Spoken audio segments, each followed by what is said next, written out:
جی السلام علیکم. میرا سوال ہے کہ میں ایک طالب علم کی حیثیت سے اتباع سنہ کو کیسے اپناؤں؟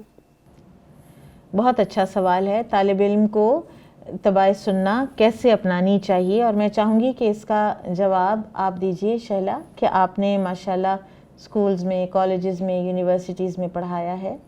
جی بیٹا، آپ نے بہت اچھا سوال پوچھا. طالب علم کی حیثیت سے میں آپ کو 3 چیزیں بتانا چاہ رہی ہوں. سب سے پہلی بات تو استاد کا ادب. آج کل کے دور میں انفارچونیٹلی استاد کے ادب کے وہ معیارات نہیں رہے جو پرانے زمانے میں ہوتے تھے. رسول پاک صلی اللہ علیہ وسلم کی محفل جب ہوا کرتی تھی اور صحابہ بیٹھے ہوتے تھے اس محفل میں، تو صحابہ اتنے ساکت بیٹھتے تھے کہ ان کے سروں پہ پرندے آ کے بیٹھ جایا کرتے تھے، یعنی کوئی باڈی موومنٹ نہیں ہوتی تھی، اور اس طرح سے جو ہے وہ وہاں پہ ادب کا عالم ہوتا تھا. پھر اس کے بعد رسول پاک صلی اللہ علیہ وسلم جب کوئی سوال کرتے تھے صحابہ سے، تو صحابہ بہت ادب سے صرف یہ جواب دیتے تھے کہ اللہ اور اس کا رسول بہتر جانتے ہیں، یعنی اپنی طرف سے جو ہے وہ تیر تکے مارنے کی کوشش نہیں کرتے تھے. تو یہ بھی آپ کو ضرور سیکھنا چاہیے کہ صحابہ جو ہیں وہ کس طرح سے استاد کا ادب کرتے تھے. پھر میں آپ کو ایک صحابی کی زندگی سے مثال بتانا چاہوں گی. حضرت عبداللہ بن عباس رضی اللہ عنہ. حضرت عبداللہ بن عباس بڑے کین لرنر تھے، بہت زیادہ علم حاصل کرنے کا ان کو شوق تھا. تو وہ کیا کرتے تھے کہ جب بھی ان کو پتہ چلتا تھا کہ کسی کے پاس جو ہے اوتھینٹک نالج آف حدیث ہے، تو وہ چلے جاتے تھے ان کے دروازے پہ اپنے استاد کے باہر چادر بچھا کے بیٹھ جاتے تھے، اور لوگ کہتے ہیں کہ مٹی اڑ اڑ کے ان تک پہنچ رہی ہوتی تھی، لیکن وہ اس بات کا انتظار کر رہے ہوتے تھے کہ جن سے حدیث سننی ہے وہ باہر نکلیں گے تو حدیث پوچھیں گے. تو ہمارے لیے کیا سیکھنے کے لیے ہے کہ ہم استاد کو وقت بے وقت تنگ نہ کریں، میسیجز نہ کریں، فونز نہ کریں. تو حضرت عبداللہ بن عباس سے ہم یہ سیکھیں گے. پھر اس کے بعد دوسرا پوائنٹ جو میں آپ کو سمجھانا یا سکھانا چاہ رہی ہوں وہ ہے علم سے محبت. اس سے پہلے ہم اس بات پہ بات کر لیتے ہیں کہ علم سے آنیسٹی کیسے ہوگی. آپ لوگ ماشاءاللہ یونیورسٹی کی طالبات ہیں، آپ کو پتہ ہی ہے کہ جب کوئی اسائنمنٹ لکھنے کو دی جاتی ہے، جب کوئی پیپر لکھنے کو دیا جاتا ہے، تو بہت سی طالبات یا طلباء جو ہیں وہ اس میں پلیجرزم کرنے کی کوشش کر لیتے ہیں یا ڈس آنیسٹی کر دیتے ہیں، کہیں سے کاپی کر لیتے ہیں. تو صحابہ یہ نہیں کیا کرتے تھے.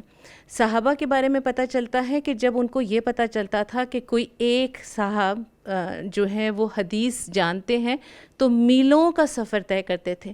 اور یہ بات یاد رکھیے کہ وہ سفر آج کے سفروں کی طرح نہیں تھے، اونٹوں پہ جانا ہوتا تھا، پیدل جانا ہوتا تھا. میلوں کا سفر طے کرتے تھے، دروازے پہ وہ اس حدیث کی اوتھینٹسٹی کو پوچھتے تھے اور وہیں سے الٹے پیروں لوٹایا کرتے تھے، یعنی بتا دیتے تھے کہ ہمیں اور کچھ نہیں سننا. تو یہ سوچئے کہ کتنی آنیسٹی تھی ان کے اندر جو ہے وہ علم حاصل کرنے کی. تو یہ چیز ضرور آپ لوگ جو ہیں وہ سیکھیے. پھر اس کے بعد علم کا ادب بہت زیادہ ضروری ہے. ہم دیکھتے ہیں یونیورسٹی کی طالبات کو اپنی کتابوں کے ساتھ، اپنے نوٹس کے ساتھ وہ ادب کا لیول نہیں ہوتا جو اس زمانے میں ہوا کرتا تھا. امام شافعی کا مجھے واقعہ یاد آ رہا ہے. امام شافعی امام مالک کے شاگرد تھے، تو ان کی والدہ نے ان کو بھیجا امام مالک کے پاس. تو جب وہ واپس آئے علم حاصل کر کے، تو ان کی والدہ نے پوچھا کیا سیکھ کے آئے ہو؟ تو انہوں نے جواب دیا کہ پہلے علم سیکھا اور پھر ادب سیکھا. تو والدہ نے کہا نہیں، ابھی تم نے کچھ نہیں سیکھا، واپس جاؤ. تو وہ بڑا حیران پریشان ہوئے. امام مالک رحمۃ اللہ علیہ کے پاس واپس گئے تو وہ مسکرائے اور کہنے لگے کہ اگلی دفعہ جب یہ سوال پوچھا جائے تو کہنا پہلے ادب سیکھا ہے اور پھر علم سیکھا ہے. تو اسی طرح ہمیں اپنے سلف کی بہت زیادہ اس طرح کے واقعات ملتے ہیں کہ وہ علم کا کتنا ادب کرتے تھے. شاگرد تو شاگرد، استاد علم کا کتنا ادب کیا کرتا تھا.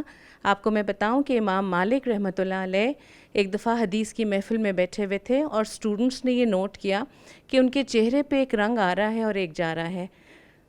جب کلاس ختم ہو گئی تو پوچھا کہ کیا معاملہ تھا استاد؟ انہوں نے کہا کہ میرے پیر کے نیچے بچھو آ گیا تھا جو مجھے ڈنک مار رہا تھا، لیکن میں علم کی محفل کے ادب میں جو ہے وہ اس سے پہلو میں نے نہیں بدلا. تو ہم دیکھیں کلاس میں بار بار اٹھنا بیٹھنا یا پہلو بدلنا، یہ سب کچھ بھی ادب کے جو ہے وہ خلاف بات ہوتی ہے. تو واقعات تو بے شمار ہیں لیکن وقت کم ہے، تو مجھے لگتا ہے اگر ہم انہی پہ عمل کر لیں تو انشاءاللہ ہمارے لیے آسانی ہوگی.